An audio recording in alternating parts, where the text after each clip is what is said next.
muito boa noite. Sejam muito bem-vindos ao podcast Análise Internacional, projeto que a Revista Relações Exteriores e a Escola Superior de Relações Internacionais vem desenvolvendo com o objetivo de democratizar o acesso ao campo das relações internacionais. Lembro que, quando a gente iniciou esse projeto, a gente estava respondendo um anseio, né, que é como descomplicar nosso campo para poder complicar ele da forma correta. Quando começou a pandemia, até um pouco antes, a gente notou que nascia uma ciência paralela, né? As relações internacionais paralelas. A gente vê o crime organizado, as desinformações sobre a pandemia e tantas outras coisas que a sociedade foi consumindo. Então, nosso desafio era como explicar o que é marketing internacional, o que é política internacional para a sociedade. O passo anterior era necessário, né? O nosso colega Francisco trabalha já palestrando na mídia, o Rodrigo também sabe quão difícil é, mas quão necessário é a gente conseguir tornar a nossa profissão acessível e simples, né? E o marketing é uma ferramenta que cada vez mais torna isso possível. Então, essa mesa, para a gente falar de estratégia, de como o marketing se desenvolve, entra nesse projeto também. A gente listou o marketing, pois era uma das áreas que a gente notava que não se falava tanto. Fala muito de comércio exterior, de pandemia, política internacional, de exportações, tudo que a gente acompanha na mídia. Mas nunca se falou da estratégia de marketing, o que é uma estratégia, como as empresas brasileiras podem chegar ao campo internacional. Então, dado esse anseio da gente democratizar esse debate, surgiu a necessidade de procurar especialistas da área, né? Quais são os nomes que estão rompendo essa barreira, né, de descomplicar a área. Eu costumo dizer que a área tem que ser acessível, ao ponto que uma criança entenda. Se você fala que é um médico, uma criança, ele cuida de pessoas, ele entende. Agora, quando a gente fala só analista de relações internacionais, analista de marketing nacional, trabalho com negócios internacionais, tem que entender também, né, que a gente cuida de pessoas, a gente leva produtos, bem-estar, qualidade de vida, soluciona conflitos e tantas outras questões. Para apimentar, né, ou trazer essa riqueza, esse debate, passo ao Francisco para que ele se apresente agora, né, agora está gravando. Agora está valendo. Muito bem. Bom, inicialmente, uma boa noite a todos. Agradeço, Guilherme, pela oportunidade. Prazer também conhecer o Rodrigo. Em nome também da Câmara do Mercosul, os nossos agradecimentos e poder falar aí para a sua audiência. E ficamos à disposição, né, para trocarmos algumas ideias a respeito de um assunto que está em evidência no momento, que é o marketing internacional. E espero que a gente possa aí dar a nossa contribuição. Com certeza. Passo ao Rodrigo. Seja bem-vindo, Rodrigo. Obrigado. Obrigado, Guilherme. Prazer conhecer, Francisco. Prazer estar com você aqui, debatendo sobre esse importante tema, importantíssimo, que hoje está em bastante voga e acaba sendo uma atividade a ser desenvolvida tanto por empresas como por profissionais das diversas áreas, né? Eu tenho atuado desde 1998 em áreas direta ou indiretamente ligadas ao marketing internacional, isso deflagra um pouquinho já a minha idade, mas pretendo aí ajudar e contribuir com o assunto da melhor forma possível. Não, mas eu imagino que aqui do nosso time aqui, eu acho que eu sou o mais experiente, penso eu. É o marketing visual na pele que a gente faz para disfarçar. Tá certo, Rodrigo. Tá certo. Vou levar pelas calvícies, estamos bem. Mas eu já passei dos 50 já, viu, Guilherme e Rodrigo? Já. Eu estou chegando por aí já. Está chegando. Tô. Muito bom. O legal é que agora a gente está na moda, né? Igual o Rodrigo falou, né? Então, estamos bem, né? A gente tinha colocado a nossa proposta, né, para saber investir no marketing nacional, fidelizar, alcançar clientes. essa é uma etapa um pouco difícil das pessoas compreenderem. Eu vou aproveitar o Francisco, então, que já disse que está um pouco mais a tempo na área. Qual que seria a maior diferença? O que diferenciaria o marketing tradicional, que até então as empresas brasileiras praticavam e era assim que elas lidavam com o campo internacional, né? Acreditar que você faz um bom produto aqui e só, né? E por que hoje elas procuram tanto o marketing internacional? Qual que foi essa mudança? O que diferencia uma das outras? Muito boa a sua pergunta, Guilherme, e vamos deixar claro aqui para a nossa audiência que nós não combinamos nada, hein? Não é isso, não é, nós não combinamos, para ser exatamente um bate-papo descontraído, informal, com o intuito de passar um pouco da nossa experiência. Se vocês me permitem fazer uma breve apresentação, né? Eu tive a oportunidade de residir muitos anos fora do país, foram quase 15 anos no exterior, e hoje, como diretor da Câmara do Mercosul, já com meus 50 e poucos anos, já estou há quase 30 anos nesse mercado, e então nós já vivenciamos uma série de situações e pegamos aí, vamos dizer assim, toda uma mudança, uma trajetória. Mas vamos dizer assim, eu acho que o mais importante é nós deixarmos muito claro para que todos possam entender o que significa marketing, porque até hoje há uma certa confusão. As pessoas acabam associando marketing à propaganda. E não é propaganda. Marketing é você pensar estrategicamente.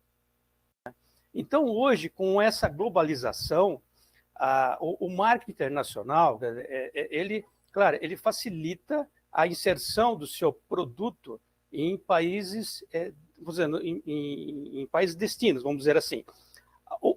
A grande dificuldade é que existe uma cultura, né, e isso nós vivenciamos, veja bem, essa é a minha opinião, tá? Depois, eu não estou querendo dizer que isso vamos dizer assim, é só uma opinião com base na nossa experiência.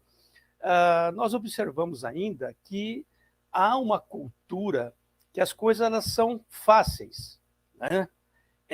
Ao mesmo tempo, elas também não são difíceis, tudo depende de um planejamento. Então, eu vou trazer aqui, para esse início, o que eu acho que é importante é nós trazermos algumas situações práticas, né? Então, toda vez que uma empresa ou você queira desenvolver algum negócio para o mercado internacional, eu acho que você tem que pensar primeiro em 3 fases, em 3 estágios iniciais.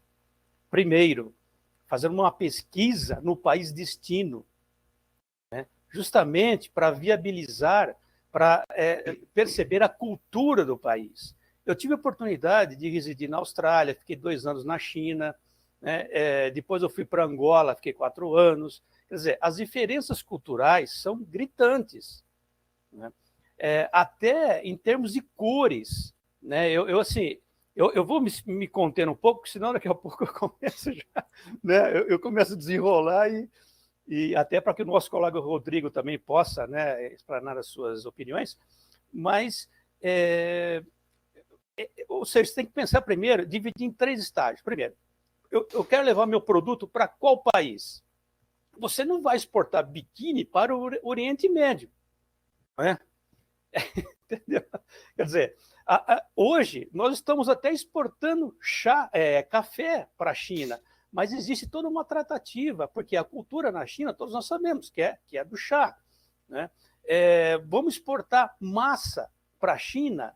Como que vai ser feito isso? Qual o tempo de navegação? Qual é o shelf life do produto? Quer dizer, nós começamos a entrar em detalhes que é muito importante nós trabalharmos a fase 1. As empresas, normalmente, elas têm um mix de produtos, né? Tem lá 50 produtos. Ela quer exportar. Qual? Não vamos exportar os 50. Depende. Se você vai para um país que é frio, de repente você vai exportar 2, 3 produtos da sua linha. Se você vai para um país que é mais quente, quer dizer, você tem que tropicalizar. Então, você tem que adaptar, posicionar o seu produto para a cultura local. Isso é feito numa fase primeira. Depois, na fase 2, né? Como que você vai inserir o seu produto no país destino? Através de um distribuidor? Por exemplo, nós estamos levando empresários para Dubai. Eu só não posso citar o nome aqui por questões de contrato, né? Mas nós estamos abrindo uma distribuidora em Dubai para empresários brasileiros que lá eles vão distribuir. Então, quer dizer, você tem que pensar primeiro no desenho, na estruturação, isso é o marketing. É você pensar estrategicamente, né? Então, qual que é a diferença? A diferença é que, anteriormente, nós imaginávamos o marketing como? Meramente uma propaganda. Não era assim? Associa a propaganda na nossa época mesmo, de faculdade, universidade. E não, hoje tem que pensar estrategicamente, principalmente no mercado internacional, considerando as tratativas, as diferenças culturais, posicionar o produto, o target price, por exemplo, importantíssimo.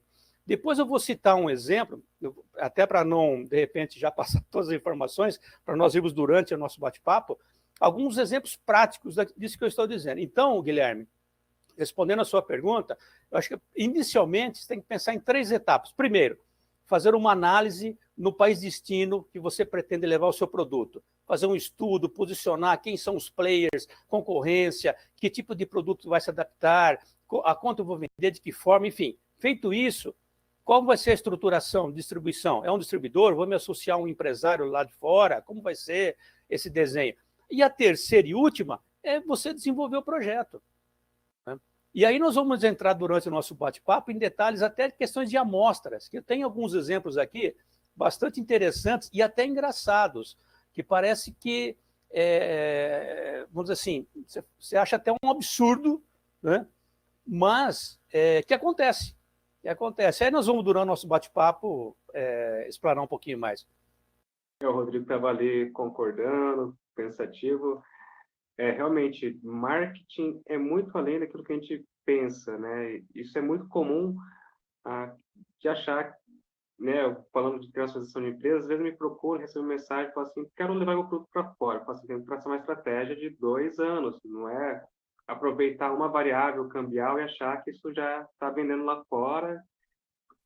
Tem um processo de avaliação de mercado, que a nossa cultura é um fator importante, né? Nós estamos habituados a ela. Uma coisa é eu vender para o vizinho.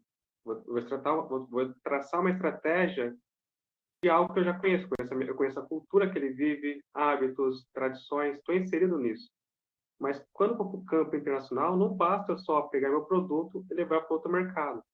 Será que lá eles têm uma percepção diferente? Sei lá, que eles se adaptam? Por isso que existe o marketing internacional, essa capacidade de profissionais como o Francisco, o Rodrigo, de terem sua vivência internacional, ter a leitura de superar essas barreiras culturais que, às vezes, o dono da empresa que está querendo internacionalizar não tem ideia que são importantes, né? Não é só pegar o produto e enviar lá para fora, né, Rodrigo? Com certeza. Aproveitando aí para fazer uma breve apresentação, né? Eu comecei minha carreira aí em internacionalização, sobretudo marketing internacional, trabalhando para um outro país interessado em exportar para o Brasil. Esse país era a Tailândia, um país que teve uma política de desenvolvimento de marketing internacional que começa na década de 60 e começa a colher seus frutos, que são refletidos na balança comercial, ou seja, um incremento de produtos de valores agregados na pauta de exportação tailandesa. Ou seja, um planejamento de marketing ele traz frutos para o próprio país.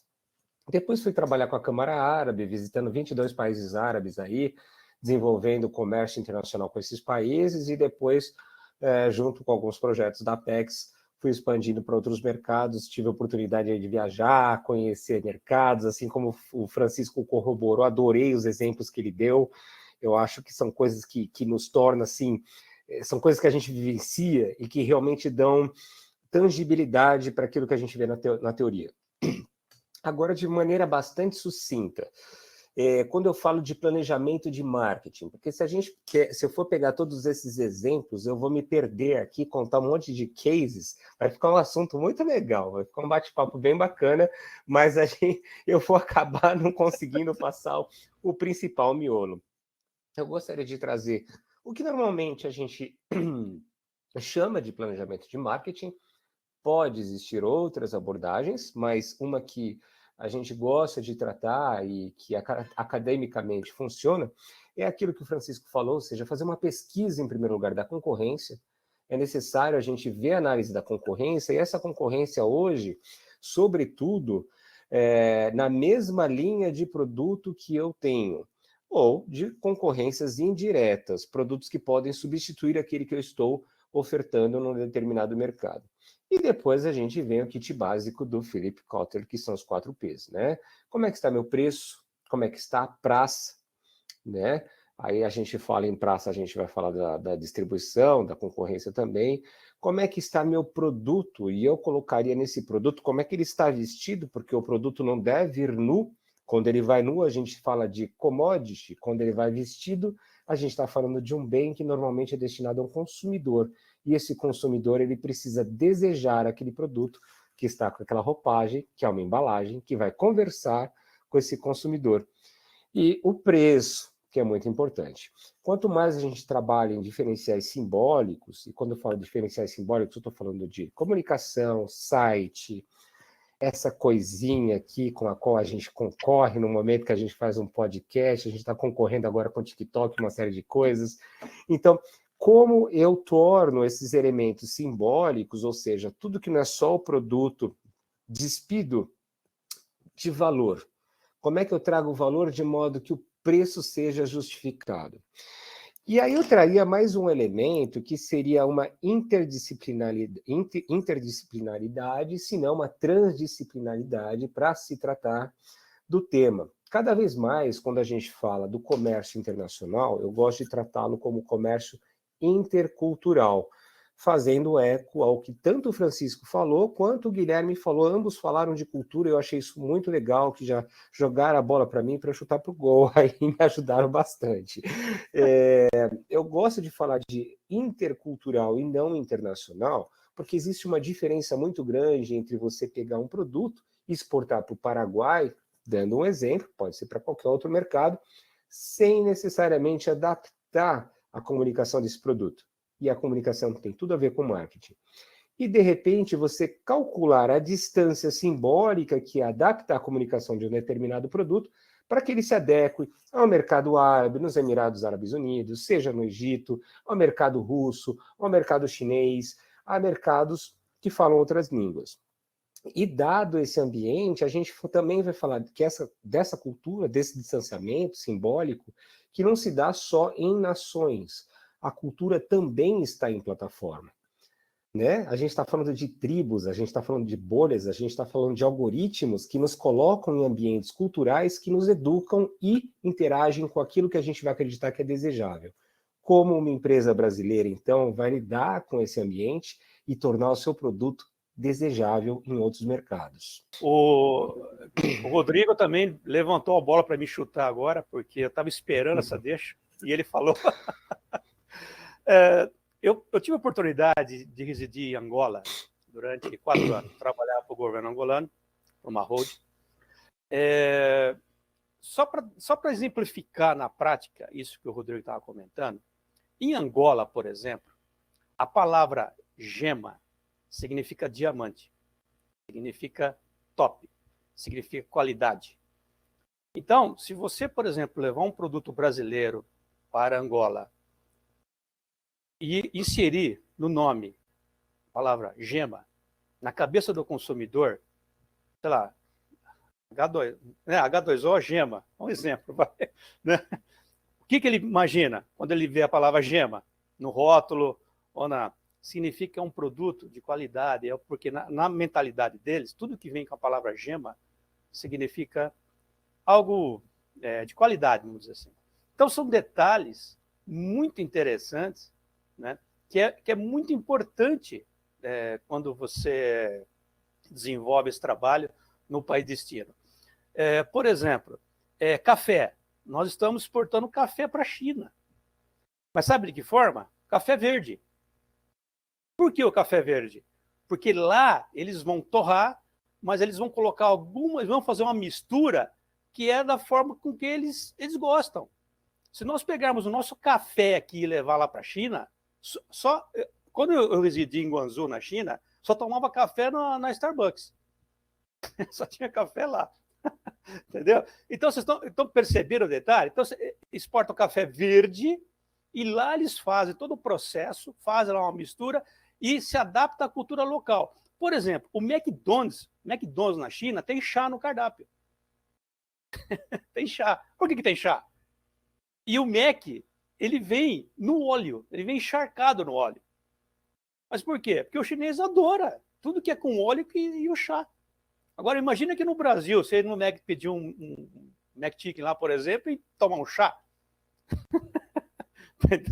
Quer dizer, então, são essas adaptações. Agora, eu acho que uma coisa bem importante, que eu acho que é importante nós trazemos aqui para o nosso bate-papo, que é lá no início, né, de onde começa todo o processo, chama-se capital de giro. As empresas entram num processo de internacionalização, só que ou seja, se for para fazer uma operação, não vale a pena. Ou dá recorrência, ou não faz, porque senão você vai se queimar. Você vai fazer uma operação e depois você não faz mais. E como é que você consegue fazer operações recorrentes? Não é no primeiro envio, no segundo, que você já vai ganhar. Você vai ter que fazer 1, 2, 3 envios e sem lucro nenhum. E se você não tiver um capital de giro, se você não tiver uma saúde financeira para aguentar, você vai dar um tiro no pé.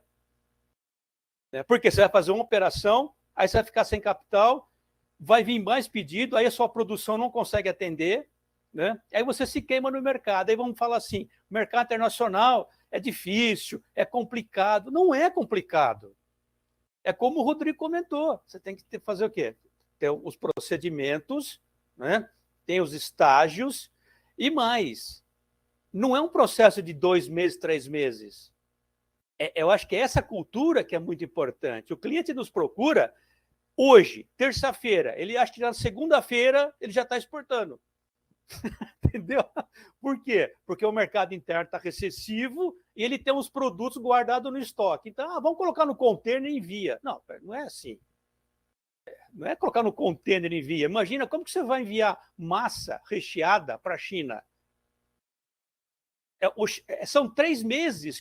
Então, você tem que avaliar isso também, o seu produto. Compensa eu enviar massa para a China? Massa recheada? Compensa? O produto sai daqui, 35 dias de navegação, até chegar na China, até liberar, são 3 meses. Aí se você tiver um shelf life de 6 meses, de 1 ano, quer dizer, ele tem o quê? 3, 4 meses na prateleira. Compensa. Então, por isso que é muito importante no início, avaliar nessa fase 1 que nós estamos comentando, avaliar todas essas tratativas. Eu acho que a questão do capital de giro ela é fundamental, né, para que a gente possa desenvolver o processo. E me veio em mente agora, só para finalizar, aqui do nosso lado, já que eu trabalho, né, como diretor da Câmara do Mercosul, quem já teve a oportunidade de visitar o estádio do La Bombonera? Vocês já observaram que lá no La Bombonera, o estádio Boca Juniors, a Coca-Cola não tem a cor vermelha? Por quê? Por que não tem? Porque é a cor do rival do River. Então, por que eu estou dando esse exemplo? Porque, ou seja, é como o Rodrigo comentou, você tem que trabalhar a sua embalagem, tem que trabalhar cores, né? Cores. Por exemplo, se você envia uma camisa branca para um chinês, sabe o que significa isso? Significa que é a morte. Porque a camisa branca para ele significa que quando ele morrer, ele vai ser enterrado uma camisa branca. Quer dizer, olha os absurdos, né? Entendeu? Então, isso é muito importante nós pararmos, avaliar para onde eu vou enviar meu produto, olhar meu capital de giro para ver se eu tenho capacidade financeira para entrar nessa brincadeira. Porque senão não vale a pena. Por exemplo, um cliente de açaí nos procurou e queria exportar para quê? Para o Paraguai. É fácil, põe no carro, a gente, né, através da Câmara do Mercosul, a gente tem o livre comércio, tá, tudo bem. Mas ele envia 500 caixas agora, tá legal. Daqui a pouco vem um pedido para 2.000 caixas. Ele tem capacidade de produzir 2.000 caixas? Não, aí já complica. Bom, então nós temos que parar, analisar, para dar os passos certos. Aí sim. Então, eu acho que o marketing internacional, ele engloba tudo isso. Porque muitas vezes você pode dar um tiro no pé, entendeu? E você pode queimar a sua marca. Não sei se os colegas concordam. Não só concordo, mas quando você falou do desafio de ter um planejamento financeiro para o marketing, me lembra que das empresas que vão para o campo internacional, coloca aí, menos 75% delas, ou seja, é um número muito grande, não tem capital específico alocado para o marketing internacional. seja, vão sem ter destinado recurso suficiente para uma estratégia de marketing. Então, outra porcentagem muito grande, além dessa falta de alocar capital suficiente e ter estratégia correta, é que apenas 5% das empresas que eu já visitei e conversei têm que seu pessoal de chão de fábrica sabe que a empresa está internacionalizando, está com uma Não, estratégia para fora. Não tem nem mas, ideia disso, né? Esse é um desafio Guilherme, muito dolorido. mas você sabe o que acontece? Eu já vou passar a palavra para o Rodrigo, mas só para a gente finalizar aqui o meu raciocínio. O que acontece?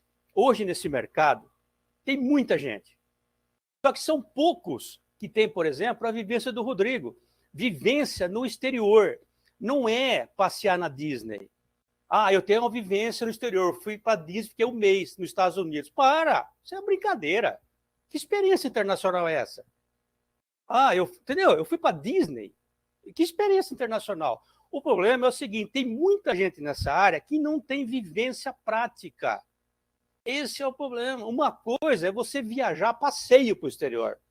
Outra coisa, e o Rodrigo pode até falar a respeito disso, ele passou por 30 países, 22 países, né? Quer dizer, você vivenciar é totalmente diferente, meu amigo. Tá? Eu, quando cheguei na China, me colocaram do lado do Walmart, da Rede Mercury, da Pizza Hut. Eu falei, eu quero mudar. Levaram 15 dias para me mudar de lugar, porque eles sabiam que eu ia sentir o drama. Eu falei, eu quero ficar no lugar de chinês. Se for para mim vir aqui para ir na Starbucks, na Pizza Hut, no Walmart e ficar no Mercury. Entendeu? Aí, meus amigos, me colocaram num hotel de chinês, num bairro de chinês. Aí começou o drama. Entendeu? Aí começou o drama. É isso. Entendeu? E mais. Procura, isso falando para a nossa audiência agora, procura conselhos e orientações de quem já percorreu na prática o caminho que você pretende percorrer. Então, por exemplo, você tem o Rodrigo, rodou 22 países. Tem uma tremenda uma bagagem. Nós temos que ouvir o Rodrigo. Né? Agora, eu vou ouvir quem? Quem foi para os Estados Unidos, ficou 2 meses lá, foi para o Canadá, ficou 1 mês, passeando. E aí diz que entende mercado internacional. Então, desculpa, eu não estou sendo arrogante aqui, mas eu estou falando isso não é uma crítica, é uma constatação. Né? Então, o que acontece? Pegando o gancho do Guilherme, o mercado interno está recessivo. Alguém conversa, né, um empresário conversa com alguém e fala, olha, não, a solução para você é exportar. É fácil. Né? Vamos pegar o seu produto, né? Tá legal. Ele faz uma operação, depois não faz mais. Só que essa uma operação custa e pode trazer dificuldades financeiras para a empresa. Tranquilo, eu estou escutando você falar, eu acho que isso tudo acaba ajudando. E eu queria trazer mais alguns elementos. Eu falei um pouquinho sobre a conversa entre as disciplinas, porque a gente está vivendo uma verdadeira revolução na comunicação, que não tem fronteiras, a não ser as linguísticas, né? E embora a gente visite países, a gente conheça, a gente sabe a necessidade, eu acho que eu gostaria de reafirmar isso que você fala, concordar 100% com isso, e ainda fazer um convite, uma provocação. Não basta estar no país, a mente tem que estar ali, atenta a tudo que está vendo. E essa mente atenta aos aspectos que dizem respeito ao mercado internacional, ao marketing internacional. E, sobretudo, a cultura. Né? E aí que eu trago a questão interdisciplinar. Eu fiz uma especialização em semiótica psicanalítica. Eu falo isso, eu sei que eu corro o risco de tomar uma pedrada, ainda bem que é virtual, eu não vou tomar essa pedrada nem uma tomatada. Mas a semiótica psicanalítica, em termos simples, como a gente falou do início, é bastante importante que a gente consiga conversar de modo que um bebê entenda. Para esse aspecto do marketing internacional, é como eu posso... É uma ferramenta que vai nos ajudar a estimar como eu posso produzir um desejo através do meu produto, de sua comunicação, num indivíduo que está numa outra cultura. Então, a semiótica psicanalítica é a clínica da cultura e vem a ser uma ferramenta publicitária cada vez mais utilizada em marketing. Por que não no marketing internacional? Por que não no marketing internacional de empresas brasileiras? E aí eu faço um gancho com o Francisco falou. Não basta eu exportar aquilo que sobra da minha empresa. Não basta, eu não posso deixar de planejar todo o produto, seja no mercado interno ou externo, ele vai ter um ciclo de vida. E os primeiros passos dele não vai gerar lucro. Você está investindo em feira, você está investindo em comunicação, você está investindo em uma série de coisas para quê? Para fazer aquele produto que a gente deve encarar como um bebezinho, engatinhar e começar a crescer. E esse produto temos que ter consciência que seja no mercado nacional ou internacional, ele vai ter um ciclo de vida, ele vai ter uma maturidade, ele vai envelhecer, ele vai cair, né? A gente está falando de idade no início. Então, no momento em que ele está nessa maturidade, qual é o outro produto que eu já estou lançando para substituir, dada a complexidade desse mercado internacional?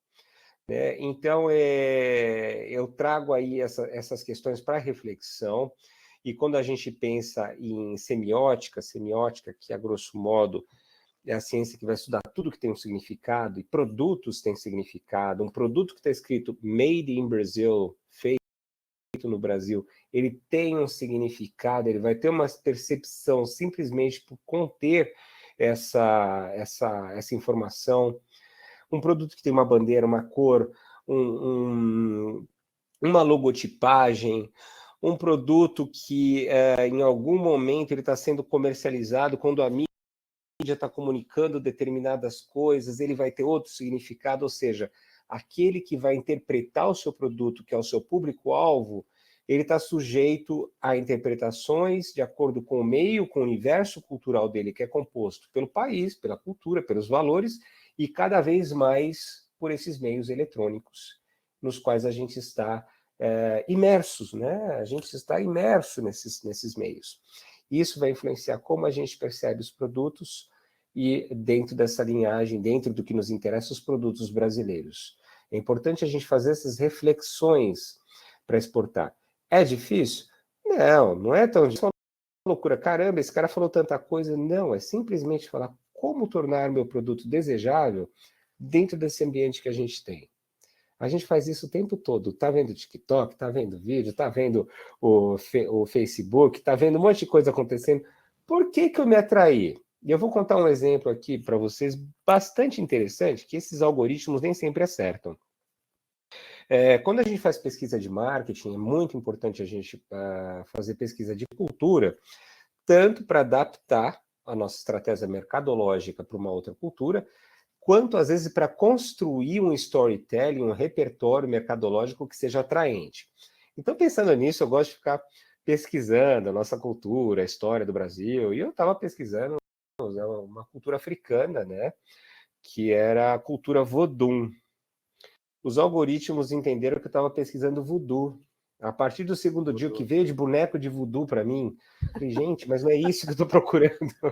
Então, ou seja, isso é um exemplo errôneo, mas muitas vezes as redes sociais acertam naquilo que a gente está procurando. Às vezes a gente fala uma coisa, já aparece lá para a gente. Você pesquisou um negócio, pronto, começa a bombar.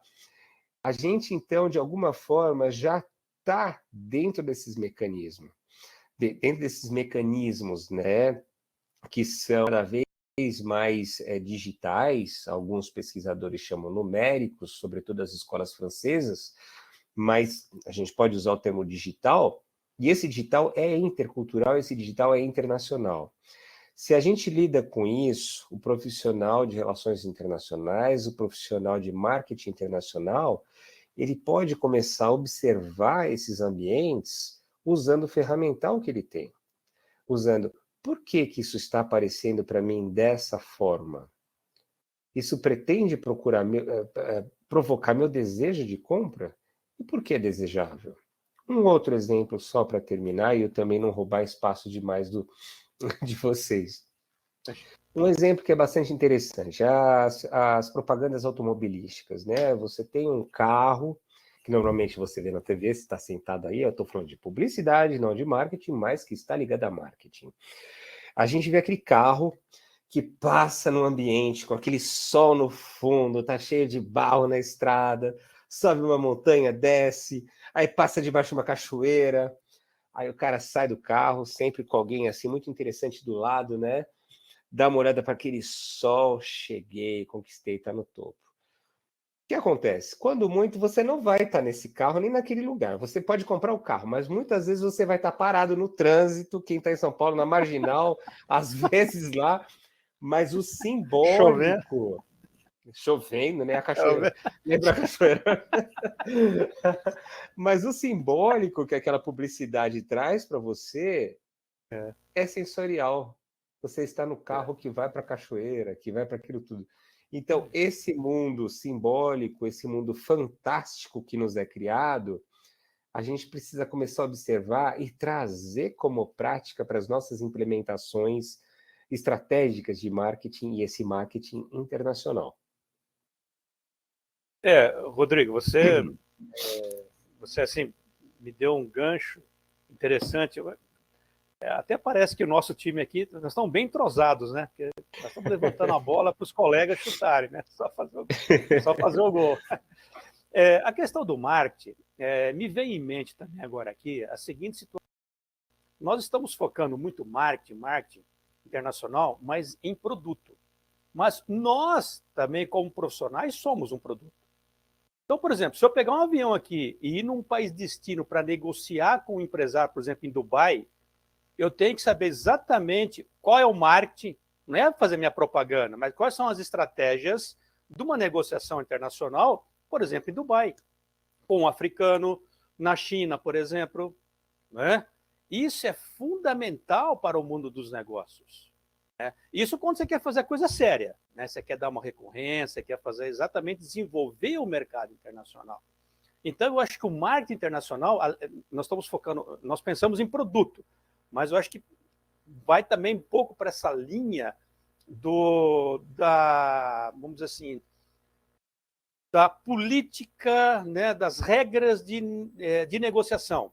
Né? Por exemplo, você sentar um empresário em Dubai é de uma forma, um empresário na África é de outra forma, aqui no Mercosul de outra forma, na China totalmente diferente. Por exemplo, na China, você come, bebe, festeja, depois faz a reunião. E acabou a reunião, acabou, vamos embora, não tem que ficar conversando. Quer dizer, então você tem que ser, né? E esse negócio que os empresários falam aqui no Brasil, eu vou pegar um avião, vou lá na China negociar, mentira. Ele chega no aeroporto e não consegue pegar um táxi lá. Ele não consegue pegar um táxi. Por quê? O taxista não para, tá na cara que não é chinês. Não fala a língua dele, poucos falam chinês. Presidentes de empresa não falam inglês. Alguns outros falam inglês. Então, para você ir na China negociar com o chinês, você tem que fazer parte de um guanxi. O que é o guanxi? É como aqui no Brasil, Lions, Rotary, maçonaria, enfim, né? Associação comercial. Você tem que participar de um grupo. E esse grupo te abre as portas para você negociar. Então, e outra, o aeroporto na China não tem uma placa em inglês, é tudo em mandarim, só uma ou outra lá em inglês. Então, olha a dificuldade. Né? Então, quem fala isso que não conhece. Né? Não conhece. Agora, aquilo que eu falo sempre, procura ouvir conselhos e orientações de quem conhece na prática. Não é de quem conhece só em vídeo, através do YouTube. Não, vivenciou. Eu vivenciei isso. Eu não conseguia pegar um táxi na China. Imagina. Quer dizer, eu tive que chamar um chinês para vir lá me ajudar, porque o táxi não parava. E eu com o cartãozinho do hotel, certinho, fazia assim, não parava. Entendeu? Agora, é isso. Então, acho que o marketing ele vai para esse lado também da questão das relações comerciais, vamos dizer assim, de negociação. Antes de passar para o Rodrigo, vocês entraram num tema que até já tinha listado, que é fundamental. O marketing digital trouxe esse desafio de afastar a vivência, né, de acreditar que você faz uma segmentação através de plataformas de marketing, né, de anúncios, e você alcança o público e pronto. Mas entra que o algoritmo, como é uma sequência que responde àquilo que você está passando a ele, nem sempre vai alcançar o coração de quem quer consumir, né? E o marketing internacional é aquilo, você tem que abraçar a pessoa do outro lado. Isso significa se despir também dos seus preconceitos, medos, anseios, porque não interessa mais, né, em grande aspecto, aquilo que você acredita. Você tem que passar a acreditar naquela outra cultura, como ela é. E é muito comum a gente olhar a outra cultura ainda com muito estigma, preconceitos. É interessante notar casos de que vieram para o Brasil, né, falando de carro, o quão duro e o tamanho de esforço que o marketing, o planejamento deles teve que colocar, né, planejamento para ir à mídia falar que o carro chinês não é o que a cultura está tentando difundir, ele tem que olhar a China com outro olhar. Então, o aspecto cultural, o preconceito, é muito marcante ainda na nossa cultura, isso limita a nossa internacionalização, né? Então, associar essa cultura de achar que você vai encontrar ferramentas fáceis de internacionalização, o marketing digital não é uma ferramenta barata, né? Pode ser fácil. E usar da forma correta é uma ferramenta perigosa. Então, a gente nota, eu vejo cada vez mais empresas falando assim, vou contratar um analista de mídias digitais para fazer a divulgação lá fora, em vez de procurar, justamente o que o Francisco fala, alguém que viveu no país É isso. a pura realidade, para além da aparência, do que a gente vê e absorve aqui através da mídia.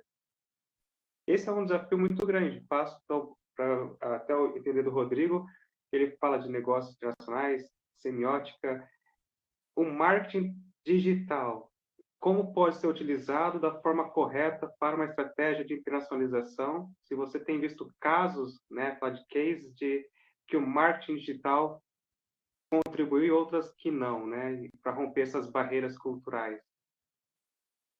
Você sabe, Guilherme, que eu até escrevi sobre isso. Eu preciso ver para onde que eu vou publicar isso depois, tá? Quase terminado. Exatamente essa sua pergunta. Existe uma disciplina, não sei nem se eu posso chamar de disciplina, mas existe uma área que cuida dessas diferenças culturais que interessa muito tanto às relações internacionais quanto ao marketing internacional, que seria a chamada inteligência cultural, né, que é a sua capacidade de trabalhar através das culturas organizacionais. E quando eu falo organizacional, estou falando de organizações que podem ser empresas, podem ser países, podem ser etnias, podem ser, inclusive, instâncias simbólicas que estão no mundo digital, nas plataformas, né? O precursor da inteligência cultural, David Livermore, e aí você tem um segundo autor que vai trabalhar isso, que é o Hofstede, o holandês, que aí ele pega, faz uma pesquisa na IBM, vai fazer uma classificação numérica de 0 a 100 e vai avaliando os países nesses de 0 a 100 para saber como funciona mais ou menos a cultura. A primeira, David Livermore, eu acredito que ele é bastante aplicado, inclusive ele dá para conjugar com a semiótica psicanalítica. Já o Hofstede, ele pode ser indicial, porque não dá para você dizer, talvez o Francisco possa até me ajudar com isso, que todo chinês se comporta do mesmo jeito, que todo brasileiro pensa igual, que todo americano é daquele jeito. Não, sobretudo nessa era digital que a gente está, não dá para a gente falar isso. Então, a Hofstede é muito legal, é muito importante, ele vai te ajudar a prever alguns comportamentos, mas ele não é suficiente.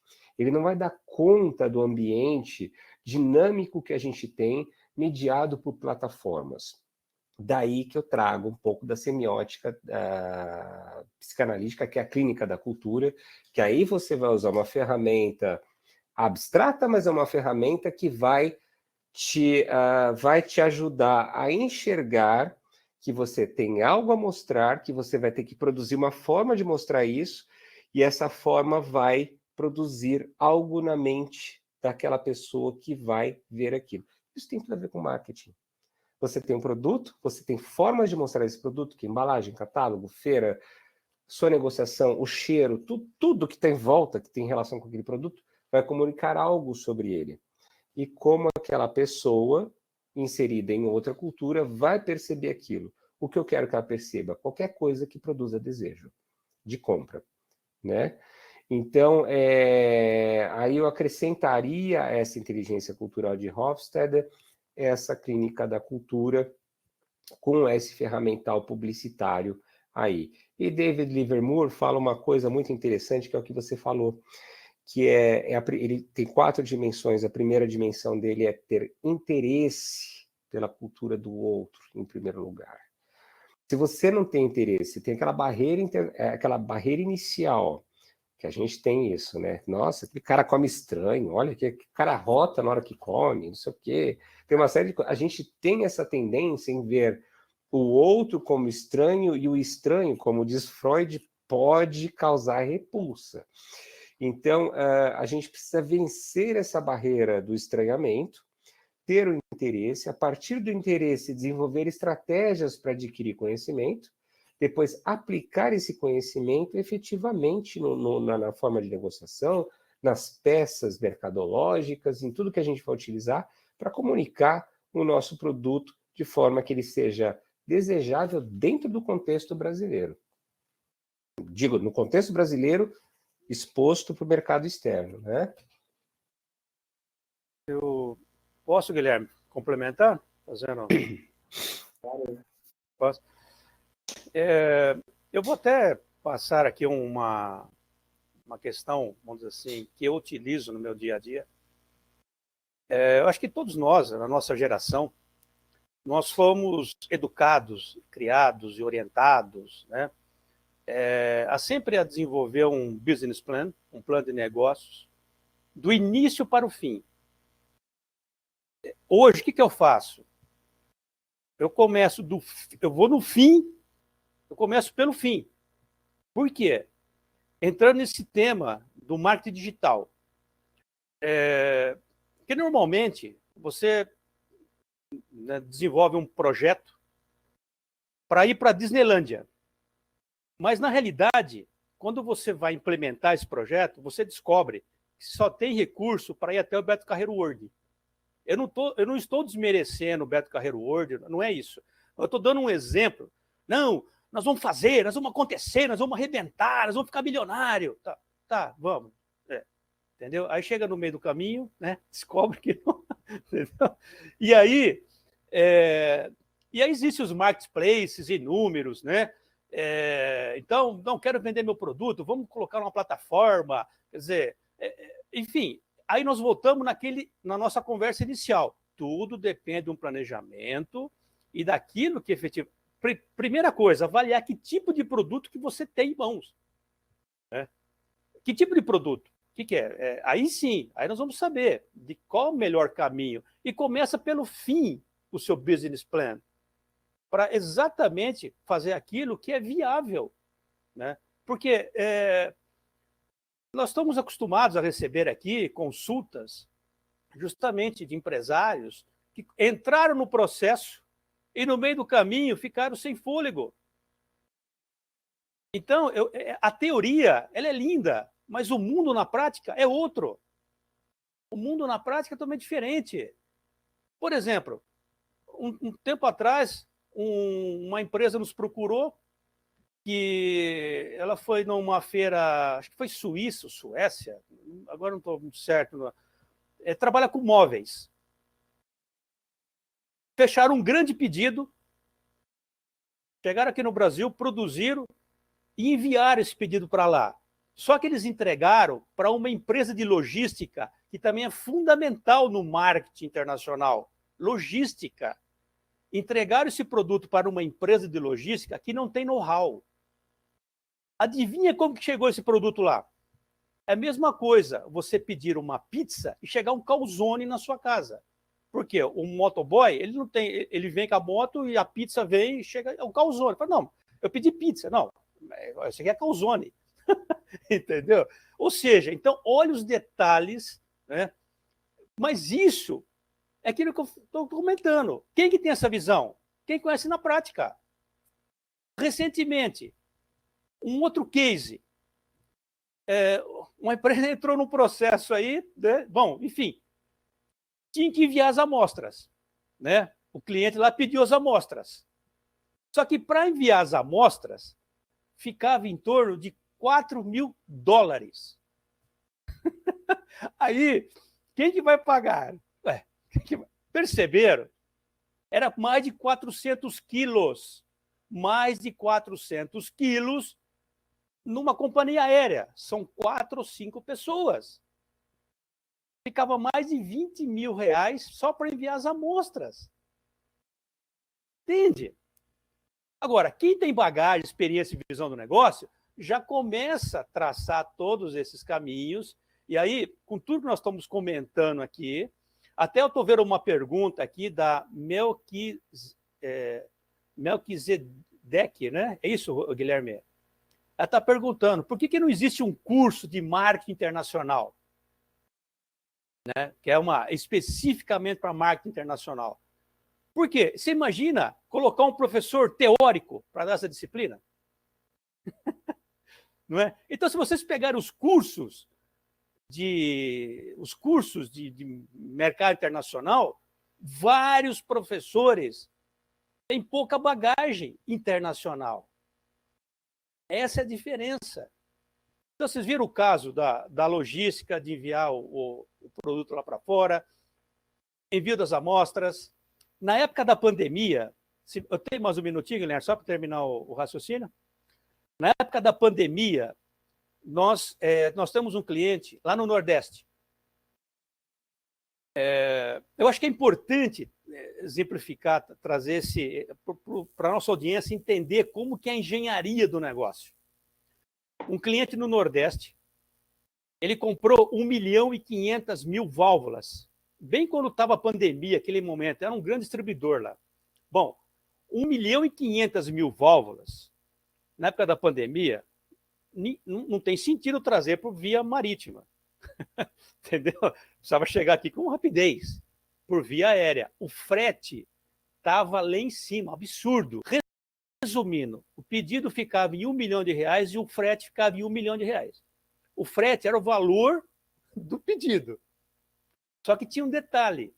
Se esse produto chegasse por São Paulo, Viracopos, né, pertinho do Guilherme Paulínia, né, e Viracopos, e nacionalizar em São Paulo, o lucro desse cliente ia embora. Então, qual foi o marketing? Esse é o marketing. Qual foi a estratégia? Como a nossa trade tem um CNPJ no Nordeste, fizeram 3 envios, 500, 1.500 e 500, chegou em São Paulo, Viracopos, colocamos uma carreta, não nacionalizamos, transportamos até o Recife, e lá em Recife, com o nosso CNPJ, nós nacionalizamos e evitamos o quê? Repasse de CM, enfim, uma série de... Perceber a engenharia, isso faz parte do marketing. Isso é estratégia. Então, eu acho que isso é importante deixar esse recado, que marketing internacional não é só a propaganda do produto. É aquilo que o Rodrigo também comentou no início. É tornar o produto viável. Ou seja, esse pedido para esse cliente de Recife, se nós nacionalizássemos o produto em São Paulo, a operação para ele não ia valer a pena. Por quê? Porque o frete era o valor da compra. Vocês perceberam? Então, como é importante parar, pensar e fazer todo o desenho. Então, o que eu falei, comércio internacional não é difícil, desde que você ouça quem entende o assunto e tenha vivência prática. Isso é um dos pontos fundamentais do marketing internacional, conhecer os meios, né? Senão não há marketing internacional que funcione. A melhor estratégia ela pode fracassar, né? Se a gente só olhar por agora. E quando a gente faz um planejamento de marketing, né?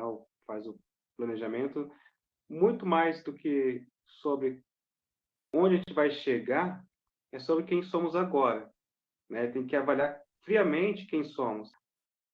A cultura de olhar, daqui 10 anos vamos estar lá, que é um marketing tradicional, né, que você também comentou do plano de negócio, é muito complicado. Daqui 10 anos, daqui 5 anos, a gente vai estar em tais mercados. E a estratégia tem que servir para a gente olhar o agora. Dentro de tudo que a gente tem de possibilidades no Brasil, há muito espaço para o marketing nacional, mas sem o olhar correto para ele, a gente perde essas oportunidades. Primeiro aspecto, a gente não olha o mercado latino-americano como estratégico. Falar do Mercosul, é muito simples você exportar para o Mercosul. Estamos em um mercado comum, né? Você não vai ter as mesmas dificuldades que você no mercado asiático ou o mercado ali do Oriente Médio. E não é aproveitado para ganhar experiência e tração, né? A partir da realidade. Qual que é a nossa realidade?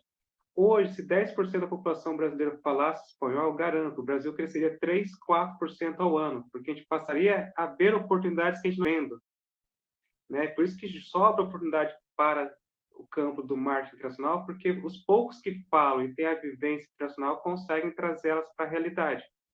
É porque o empresário em si, quando ele vai fazer o plano de negócio dele, ele coloca, eu quero estar na Europa, quero estar na China, mas esquece de olhar que o plano de marketing é feito onde ele está agora. Aí você comenta, nosso recurso dá para ir até Beto Carreiro. Isso não é vergonhoso, é ter orgulho de saber que você está com a limitação.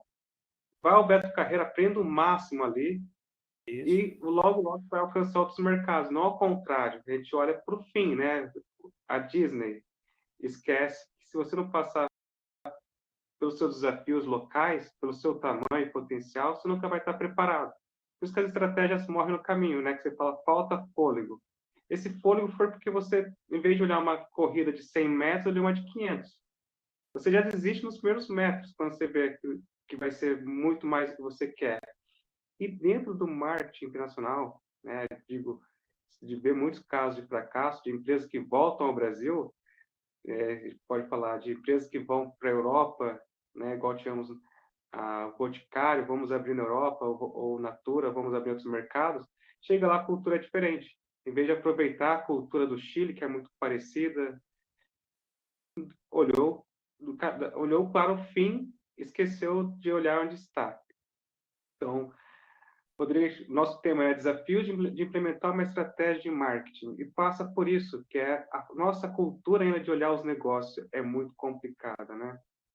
Sem dúvida, a gente precisa ver. Realmente, a gente tem uma grande facilidade aqui em termos culturais. A América Latina ela tem muitas similaridades culturais, embora nós temos uma diferença linguística que entre o espanhol e o português, temos similaridades também, né? São duas línguas que vêm do latim aí, tem proximidade, acaba facilitando o aprendizado e dá para a gente aproveitar essa proximidade, essas similaridades culturais com esses mercados, até para praticar, para começar a internacionalizar. Muito bem dito o que você falou em relação a conhecer aquilo que está próximo, para você ganhar musculatura, ganhar experiência, para depois você até conseguir vislumbrar mercados mais complexos.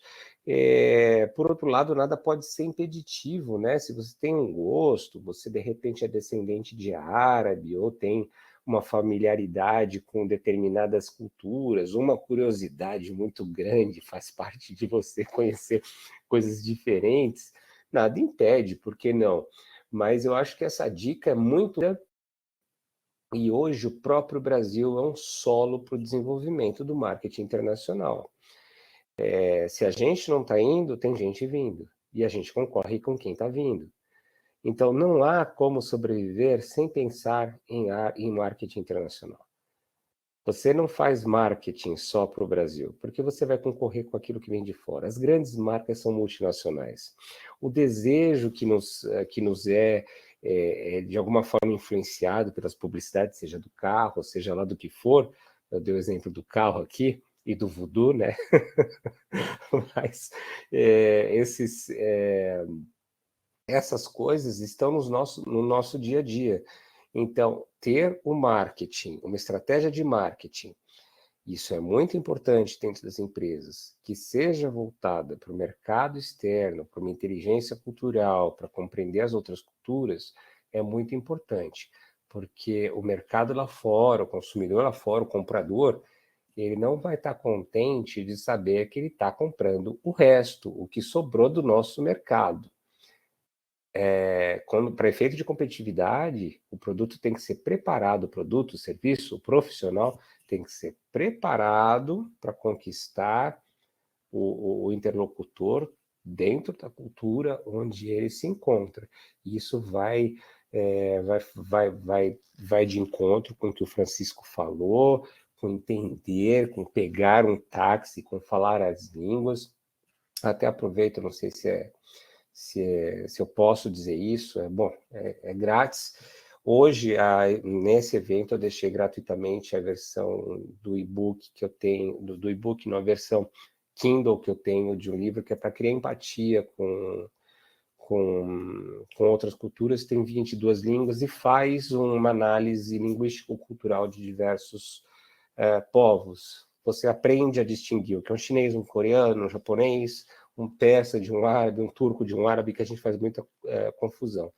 É muito fácil, é só achar lá na Amazon, no próprio Google, usando a língua para conquistar Rodrigo Solano. Está de graça só hoje, por causa desse podcast. Tá Opa, bom? reserva o meu já.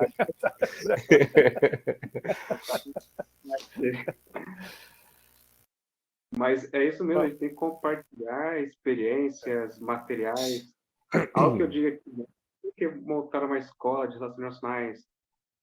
Quanto mais a gente difundir a necessidade do campo internacional, mais oportunidades abrem para todos. É o tipo de trabalho que, quando um faz bem, o efeito de transbordamento é muito maior. Porque se uma empresa se internacionaliza, a outra vai se internacionalizar. Internacionalizar hoje não é uma questão de vender lá fora apenas. O nosso consumidor, no Brasil, ganha uma consciência muito maior. Ele vai pensar, essa marca é bem vista lá fora, ela segue os padrões internacionais de trato de animais, ela segue quais orientações.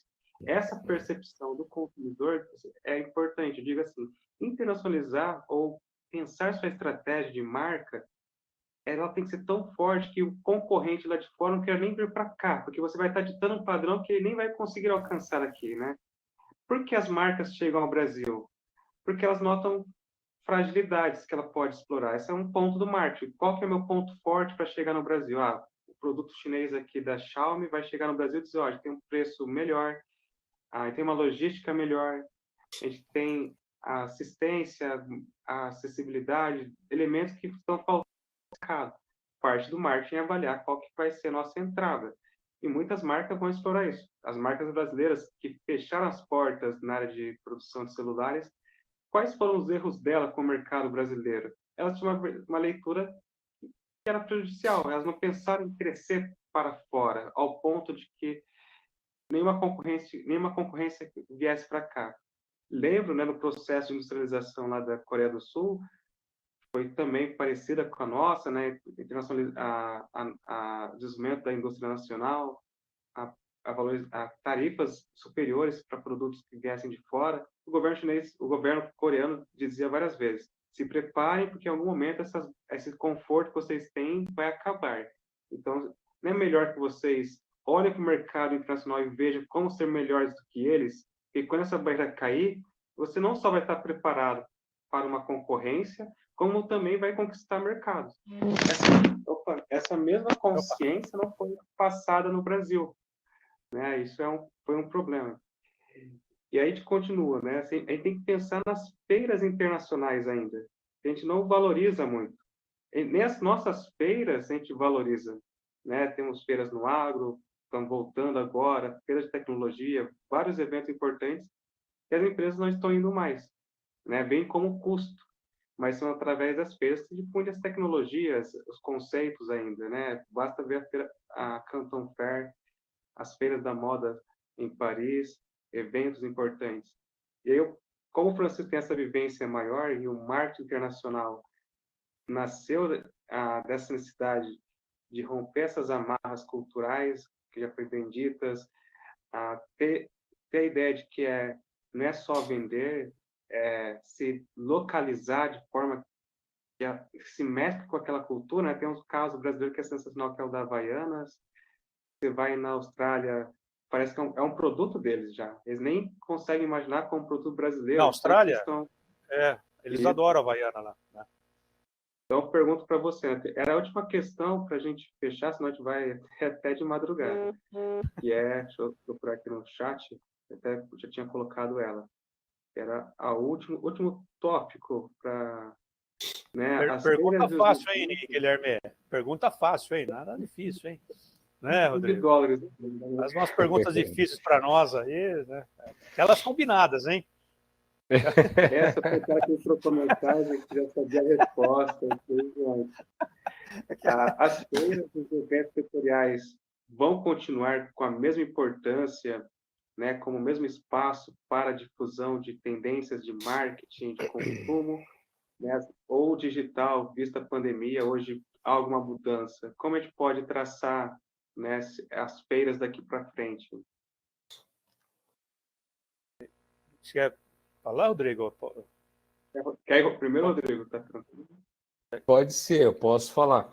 Bom, eu trabalho com diversos projetos setoriais. Hoje eu coordeno um programa da Secretaria da Cultura junto à Invest São Paulo, de fomento à internacionalização da economia cultural, mais alguns planejamentos estratégicos de alguns setores, como de chocolates, também a gente está com o de peças, está com o setor eletroeletrônico, enfim, são diversos setores. E a gente acompanha muito as feiras com relação à estratégia. E essa pergunta é justamente a que surge.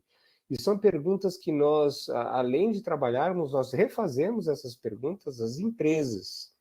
O que elas acham que vai acontecer? Em alguns segmentos, você vai ter uma tendência em segmentos, sobretudo aqueles segmentos que você não precisa um contato físico, ocular, ou um contato mais íntimo com o produto, existe uma maior facilidade de você ter uma comercialização, a substituição de uma feira física para uma plataforma. Mas o sensorial, em muitos casos, sobretudo o gustativo, quando a gente fala no setor importante, que é o agro no Brasil, é importante que você tenha ainda a feira física. Então, seria muito subjetivo e eu brincaria aqui com a área das cartomantes dizer o que vai acontecer. Mas eu apostaria que as feiras físicas vão continuar tendo esse papel, a não ser que tecnologias consigam ser desenvolvidas a ponto de substituir certas características dos produtos ou certas vantagens que a gente tem de ter contato com o produto. Eu acredito que devam continuar, tudo indica que sim, as feiras continuam, parece que estão retomando, mas a gente vê também um movimento de feiras virtuais estarem acontecendo. Eu acho que as duas coisas devem acontecer, a gente vai ter um modelo híbrido das coisas acontecendo, e uma coisa não deve substituir a outra por definitivo, mas sim complementar e oferecer mais oportunidades de negócios, mais plataformas para negociações. Perfeito. Bom, meus amigos, eu concordo com o Rodrigo, gostaria de acrescentar aqui, entendo que nessa área de mercado internacional, uma coisa é você entrar no Alibaba e comprar o seu produto, e, né? Isso não é mercado internacional. Isso tem que ficar claro. Isso não é mercado internacional. Vou colocar meu produto lá, vou vender. Não. Mercado internacional é você desenvolver, levar a sua empresa para que ela possa realmente desenvolver um negócio lá fora. É criar uma estratégia de desenvolvimento. Por exemplo, nós estamos levando empresários para Dubai, montar uma distribuidora.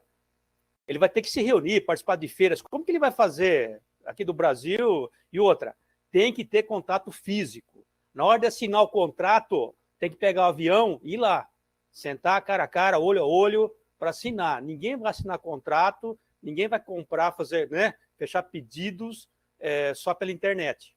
Isso tem que ficar claro. Então, as feiras, concordo com o Rodrigo, eu acho que eu acho que em tudo, né? Nós vamos ter o sistema híbrido. Por exemplo, tivemos a Canton Fair agora, em abril, na China. Foi totalmente online. totalmente sem graça. Por quê? O que é o forte da Canton Fair? Imagina, eu aqui no meu escritório, quer dizer, o que é o forte? Não é só você viver aqueles dias ali, vivenciar a cultura do país, né? Conversar com empresários. Então, isso é fundamental no mundo dos negócios internacionais. Eu participei da Canton Fair daqui, no meu computador, de forma remota. Mas é totalmente sem graça. Né? Enfim, eu entrei, visitei, vi lá, tá legal. Agora, se eu estiver lá vivenciando, a experiência não é outra, é totalmente diferente. Né? O que você vai comer, como você vai conversar, os hábitos, como você vai negociar. E isso é fundamental. Então, penso que as feiras elas vão no sistema híbrido para dar uma opção, mas na hora de fechar o contrato, na hora de assinar, tem que estar ali presencialmente. E tem uma pergunta aqui do Guilherme, acho que do Marcos. Ele falou, Francisco, quando você falou em pensar o plano de negócio, o business plan de trás para frente, foi no sentido de ter a visão do todo o processo, ou seja, ter uma ideia correta do tamanho da maratona? Exatamente, Marcos. Primeiro, obrigado pela sua pergunta e pela sua presença. Exatamente isso. Nós temos uma visão do todo para saber se eu vou ter realmente, se eu vou poder, por exemplo, dentro do meu budget, no meu orçamento desse ano, se eu vou implementar agora no segundo semestre ou eu deixo para o primeiro semestre de 2023. E muito importante que os colegas comentaram aqui, o Guilherme e o Rodrigo, vamos pensar no bom. Vamos começar pequeno, aqui com os países vizinhos, para criar uma cultura, para ir se desenvolvendo, melhorando os processos da empresa. Depois eu vou para a Austrália, eu vou para a Ásia, eu vou para o Canadá, eu vou, né? Um exemplo, mas eu vou lá para os Emirados Árabes. Primeiro, pensa aqui nos países vizinhos para criar uma cultura. Então é muito comum o cliente chegar, não, eu quero exportar, eu posso exportar 10 contêineres por mês. Você não exporta nenhum, você vai querer fazer 10. Para. E outra, você quer fazer 10, então não é conosco. Porque sempre no início tem erros, tem ajustes. Imagina você fazer um acerto numa rota, num pedido de 10 containers. Se tiver um erro, quebra a empresa, quebra todo mundo, o seu nome no mercado vai para o lixo. Entendeu? Não é assim, isso não é brincadeira. Vamos fazer faça uma operação, ajusta a operação, ajuste os seus controles internos, o seu budget, o seu fluxo de caixa, e aí gradativamente você vai crescendo, vai participar de uma feira no país destino, enfim, isso é o marketing, é pensar estrategicamente. E se me permite, para finalizar, eu só quero deixar uma dica aqui para a nossa audiência.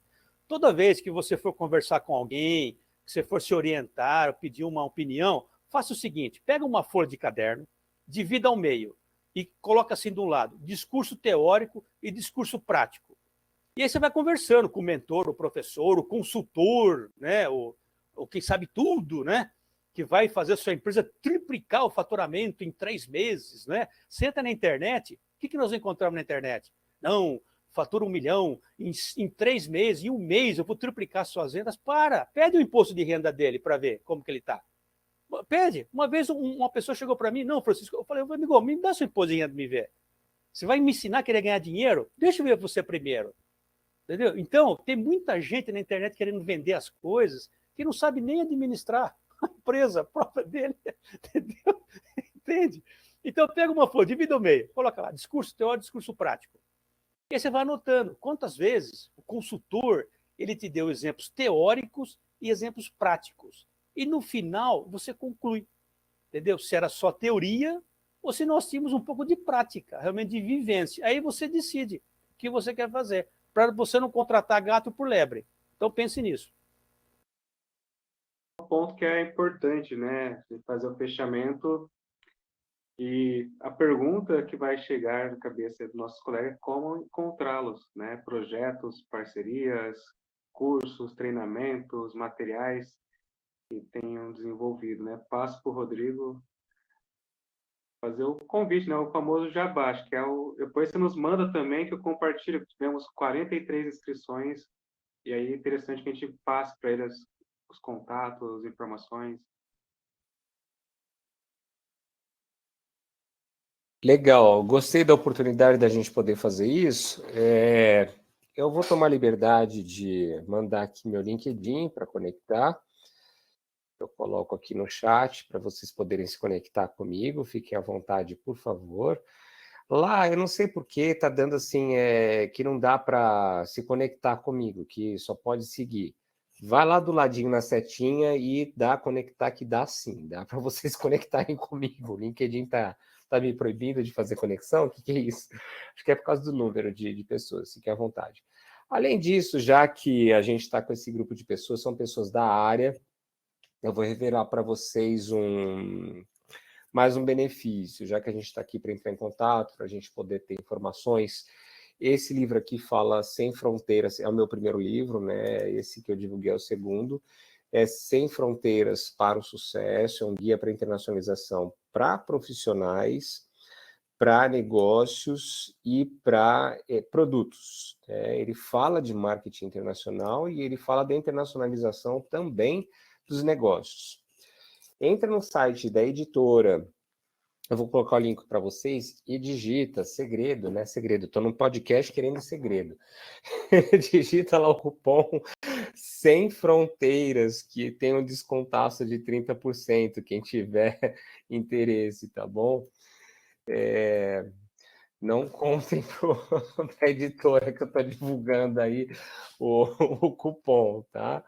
Ele é limitado, mas eu acho que tem ainda bastante, dá para vocês entrarem. Eu vou pegar o link aqui. Tomei essa liberdade, vou ligar para ele correndo e falar assim, desculpa, mas é um livro que eu fiz, sobretudo dando ênfase ao profissional, porque é muito disso que o Francisco falou, é a mentalidade. Se você não tem a mentalidade, não adianta, o resto não vai. Então, esse livro, eu vejo muitos livros brasileiros que falam de internacionalização, vai falar de Incoterm, fala de um monte de coisa, que quem não conhece, bate o olho naquilo e fala, não quero nem ver. Não, esse livro ele trata do conhecido e parte para o desconhecido. E ele dá uma ênfase muito grande sobre, muito no pensamento, na pessoa, como internacionalizar a mente da gente para depois, que a gente fala international mindset, né, no exterior, mas eu penso nisso para o público brasileiro e a partir de então a gente pensa nas outras coisas. Sem pessoas pensando internacionalmente, você não consegue fazer planejamento internacional, quem dirá de marketing. Então seria essa contribuição que eu deixo aí para vocês, deixo meu contato, por favor, super bem-vindos na rede social e façam bom proveito das leituras, a gratuita, quem quiser adquirir o livro com 30% de desconto já está aí, já estou passando desculpa aqui para o dono da editora, para a editora Évora. Obrigado, gente, muito obrigado aí pela participação, pela oportunidade. Rodrigo, eu quero meu autógrafo, um autógrafo, hein? Eu vou te passar um, então. Legal. Pessoal, eu inseri também 3 links. O meu Business Card interativo. Coloquei também um Linktree, onde tem todas as opções, né, para vocês terem acesso a todos os módulos, enfim, os nossos vídeos, as consultorias, projetos, né, site, Instagram, as redes sociais. E também eu tenho alguns produtos no Hotmart, também coloquei o link aí para os colegas, tá bom? E fica à disposição. Tá? Foi um prazer imenso, foi muito legal, gostei. Prazer imenso e mesmo, acho que sem limites, né, para esse prazer, porque a gente está aqui no momento de trocar muitas ideias sobre desafios que a gente passa. Acho que é um amadurecimento da nossa profissão. Eu lembro quando eu comecei, né, até estava lá no LinkedIn, 11 anos que eu registrei o domínio Relações Nacionais, né, comecei a agência Relações Nacionais, a pensar como seria a profissão. E era era cada um por si, cada um em um cantinho muito isolado, fechado, você não tinha referências materiais. Ainda é, né? Vive um momento onde que muitos profissionais de marketing internacional estão muito presos dentro da sua agência, aos seus desafios e com pouco tempo ou ainda sem ter canais para compartilhar essas ideias, né? Então, o podcast era justamente para isso. Então, era encontrar as referências da área para a gente trazer e poder difundir, que as pessoas cheguem a vocês, que é a questão de compartilhar as boas práticas da área, né? O caminho das pedras que que há 10 anos atrás eu dizia que era impossível de passar, porque a gente não tinha referências. Quem se lançava ao marketing internacional há 10 anos atrás, ou qualquer outro projeto, isso que é pouco tempo, uma década, era um desafio muito maior que a gente tinha hoje, né? Não tinha a Amazon com os e-books para a gente ler, acessibilidade a materiais, a tudo isso, né? Então é gratificante infinito por isso, porque a gente superou uma barreira que a gente tinha. Então, quem quer trabalhar com marketing hoje é possível, especialmente em marketing internacional, porque se a gente vê como um mar de oportunidades, é um mar de oportunidades. A gente não pode ver como não há oportunidades porque não está sendo internacionalizado. Todas as cidades têm alguma empresa com potencial para negócios. E mande aquela mensagem: olá, sou analista de marketing internacional, ou estou trabalhando no campo internacional e posso contribuir para o seu negócio. Tenha essa segurança. Se tiver alguma dificuldade, igual o Francisco falou, vá procurar alguém, procure alguém, pergunte como é, vamos lá. Não é para fazer um plano de qualquer jeito. Hoje tem um suporte que há 10 anos atrás seria muito difícil de encontrar. Então, explore ele, né? Igual o Rodrigo contou. Mande mensagem. A gente vai ficar feliz quando você trouxer um problema para ele. Ó, eu li seu livro, estou aqui me atualizando e estou com dificuldade. Né? Mandei mensagem para uma empresa, apareceu a oportunidade que eu queria, não sei por onde começar. Acho que a alegria maior do mundo é poder falar: poxa, aquilo que eu produzi está ajudando e eu posso trabalhar com ele agora. A gente rompeu essa barreira, né? Aproveitem isso agora. Quem está aqui fala assim: a minha oportunidade, vou fazer um estudo da minha região, o que tem de empresa, o que a gente pode levar. Se a gente não se movimentar, as empresas são apáticas, né? Porque, em primeiro momento, elas não sabem para onde investir os recursos que ela tem, porque não teve uma consultoria de marketing, não foi apresentada dentro do negócio dela a oportunidade do campo nacional, que nos compete fazer isso. Né? Igual o Rodrigo comentou, é um material para profissionais, para instigar a gente a pensar marketing, pensar vendas, a negócios internacionais. Senão a gente fica parado.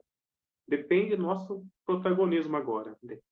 Então, esse podcast vai trazer isso. Guilherme, e tem uma frase que eu gosto muito, que é a seguinte: você quer dinheiro novo, você tem que gerar um fato novo. Não existe dinheiro novo se não tiver um fato novo.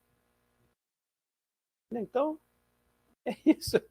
Né? Você tem que gerar um fato novo para poder realmente fazer aí um dinheiro novo, né, na sua empresa. Exato. E apresente isso para as empresas. Assim, podemos conversar, quero conversar com o gerente de marketing, sou analista. As startups é um caminho maravilhoso, porque elas já nascem pensando em escalar. Vá atrás de alguma startup. Então, pessoal, muito obrigado, Rodrigo, Francisco, aos que ficaram até aqui, aos que vão assistir as gravações. Depois vou reunir os links que foram compartilhados para enviar para vocês. Deixarei também disponíveis todos os materiais aqui, porque acho que é o objetivo do podcast. Rodrigo, boa noite, muito obrigado. Obrigado, muito boa noite a todas e a todos. E sucesso, principalmente aí nessa atuação de relações internacionais e marketing internacional. Como se diz na China, xexê, que é obrigado. Xexê. Xexê. Shukran, em árabe. Shukran, como que é, Rodrigo? Shukran? Shukran, em árabe. Shukran. Então, shukran, xexê. No Tchau. livro tem mais 22 obrigados lá, depois vocês baixam.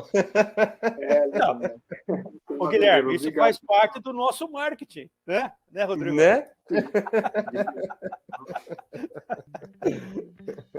Obrigado. Legal, gente. Obrigado. Obrigado, gente. Obrigado, tchau. Obrigado.